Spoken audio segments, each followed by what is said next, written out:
Christian women's life coach. I specialize in CEN recovery from a Christian approach, applying the best of Dr. Jonas Webb's techniques of losing my words. She's the psychologist that more or less termed childhood emotional neglect and defined it as kind of a unique branch of neglect, and developed a recovery for it. And I've been trained in that through her program. And then I also partner with that the tools that God has taught me for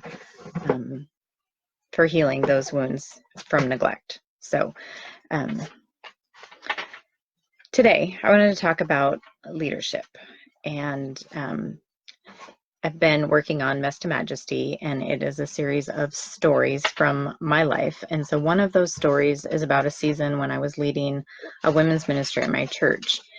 And the story focuses on how I let comparison keep me from growing, because I was comparing my leadership style and my ideas to other people's leadership style, and always finding myself short and defaulting to someone else's style instead of having the courage to step out and try my own. And as I was writing the story, I realized that I was still holding myself back from leading, which is where the introduction comes in. I'm starting a group I don't want to lead. That was the story I told a group of ladies about this time last year and for the last year, that I want to be in the group and I want a place for community and a place to grow, but I don't want to lead. And the group has done well. We're a group of 10 ladies right now that's committed to personal and spiritual growth, learning to have healthy relationships with ourselves and others. And over the summer, things were getting a little bit rocky, nothing big, and there was still lots of good things happening, but we were starting to flounder a little bit. And so between the process of writing my stories in Mess to Majesty and talking to friends and some of the ladies in the group about what they were sensing, and finally talking to the Lord about it, realized we were floundering. Hang on, Tegan needs help. You need to play quietly. You don't have room for your tray up there. You have to play with it down here.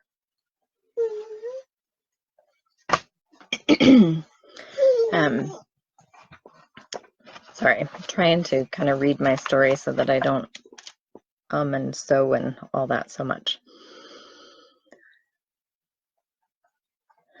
Okay, so one of the lines in my story is that I do know how to lead, and God showed me that I still didn't really believe that because I was still holding back from leading by saying to the group that I want to be part of the group, but I don't want to lead. And that He also showed me how that was really being dishonest to them and to me, because I did want to lead. I do have a vision for the group and of what I want it to be. And I can't very well be like, this is my vision, you lead it, you make it happen. That just isn't very honest and not very fair. And I had told myself that are you coming up here? No?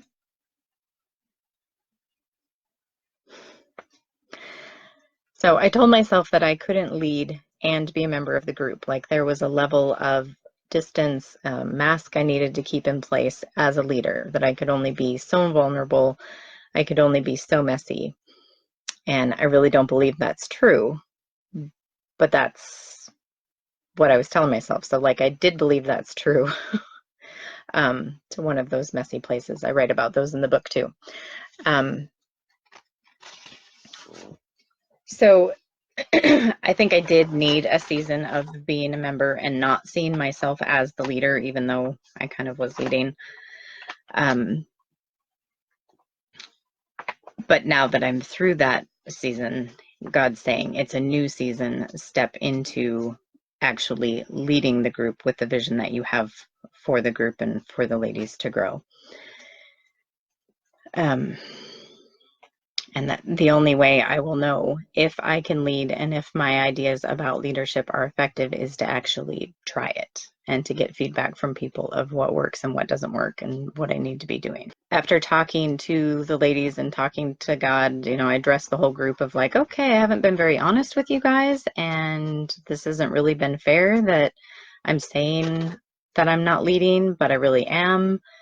And just not having a clear leader is causing problems in our group, and the problems are going to get worse because we're being really intentional about our own personal growth and our relationship with the Lord, our relationship with ourselves, and our relationship with each other. And it's like, this is hard stuff. So we need a leader, and we need somebody that's willing to stand up and say, I'm responsible, which is actually my strength. So just kind of like, why was I doing this? And like I said, I was doing it because I didn't think I could show up and allow the group to minister to me if I was the leader. And I want leadership that can do that. I think there's so many wounds in the church from leadership that can't do that.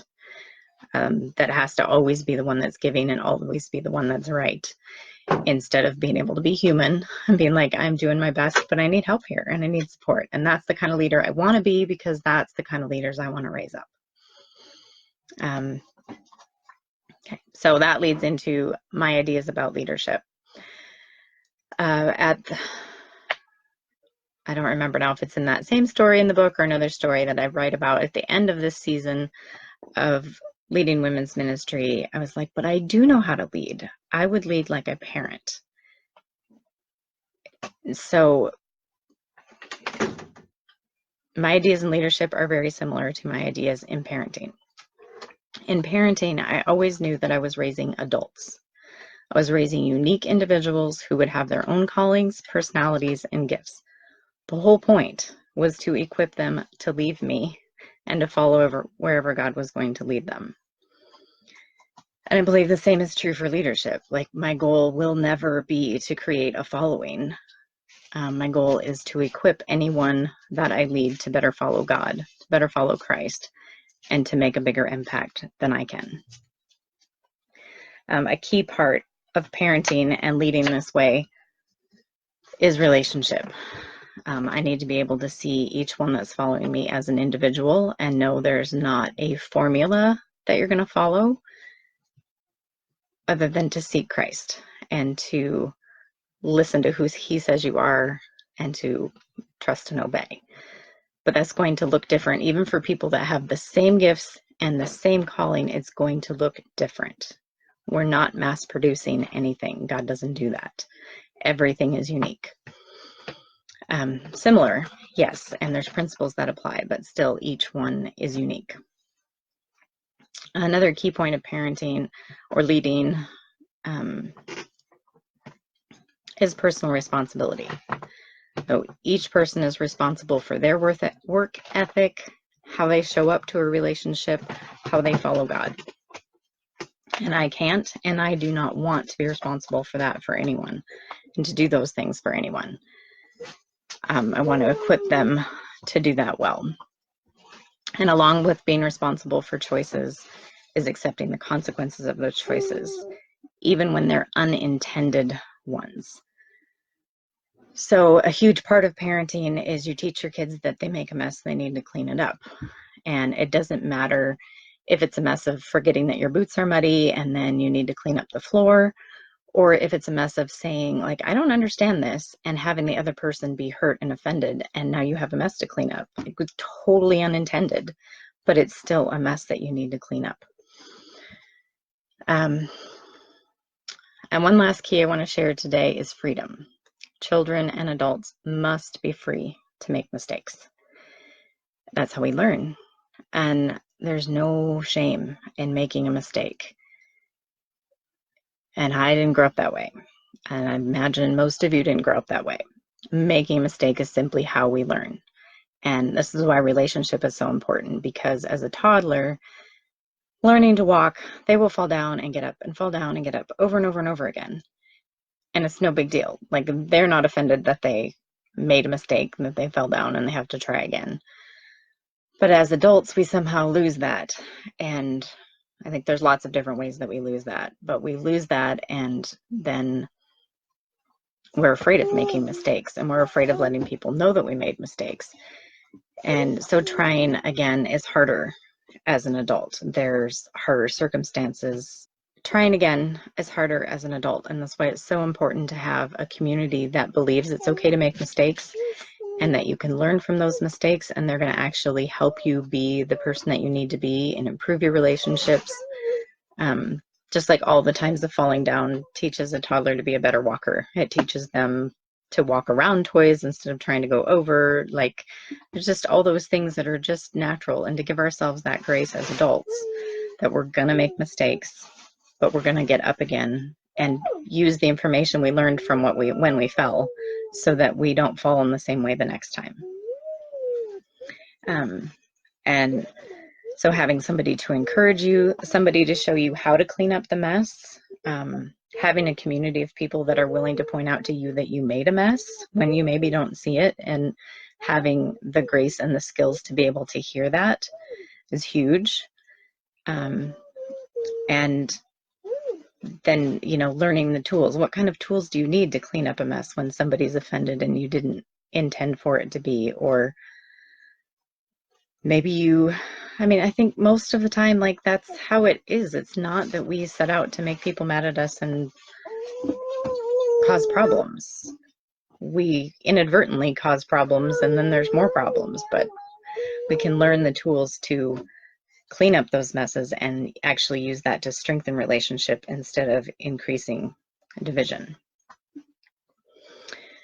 And then add some encouragement from a lighthouse. So as you can see, I've got my lighthouse behind me, and if you've followed me for any time at all, you know that God has been teaching me for years now that I'm a lighthouse, and so many different lessons he has taught me about being a lighthouse.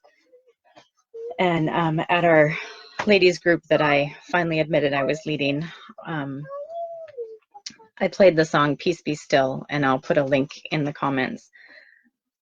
But it says, I face the waves and you are here, so it is well. And so I had a picture of a lighthouse, and like the waves are just crashing around it, because it can stand there and face the waves because it's on the foundation. And of course, he is our rock, he's our foundation. But another thing he told me is that a lighthouse can't see in the storm, but it stands solid on its foundation and shines its light so other people can see in the storm. So if you're in a season where things are like really stormy and you're like, I don't know where to go, I don't know. Please keep your feet off of there.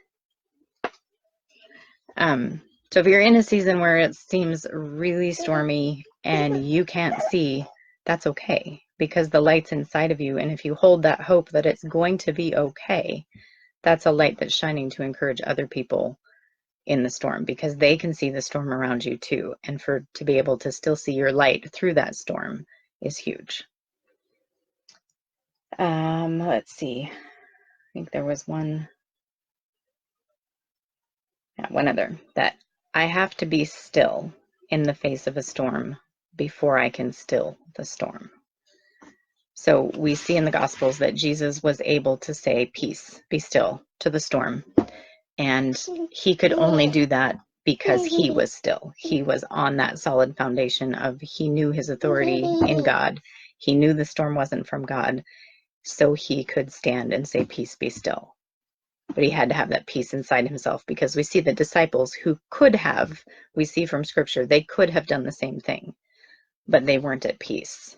They were afraid of the storm, and so they couldn't tell the storm to still, because they couldn't even tell themselves to still.